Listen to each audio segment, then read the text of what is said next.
অনেকেই ব্যস্ত আছেন, কিন্তু এই ব্যস্ততার মধ্যেও আজকে যেমন তসিফ ভাইয়া এসেছেন, তারপর মুস্তাফা কুমার রাজ ভাইয়া এসেছেন, রায়হান রাফি ভাইয়া এসেছেন, আরো অনেকেই আসলে আমাদেরকে সাপোর্ট করতে এসেছেন।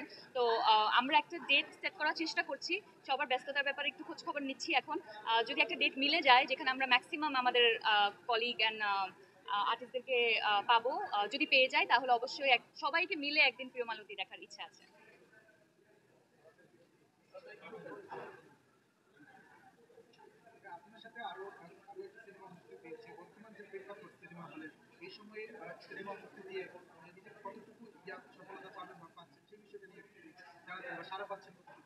আজকে তো প্রথম দিন, তো প্রথম দিন এখন পর্যন্ত যা রেসপন্স আমরা পাচ্ছি কোয়াইট স্যাটিসফ্যাক্টরি।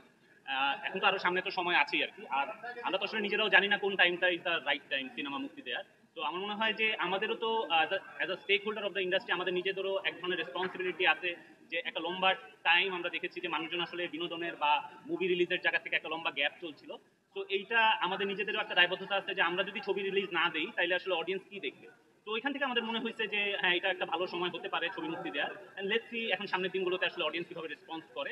বাট আমরা আমাদের কাজের ব্যাপারে আমাদের অনেস্টির কোনো অভাব নেই, আমাদের রিপোর্টের কোনো অভাব নেই, এবং আমরা মনে করি যে অডিয়েন্স যদি আসে সিনেমা দেখতে তাহলে ওদের অডিয়েন্সের আসলে এখান থেকে অনেক কিছু নিয়ে যাওয়ার আছে। তো ওই জায়গাতে আমরা কনফিডেন্ট আছি।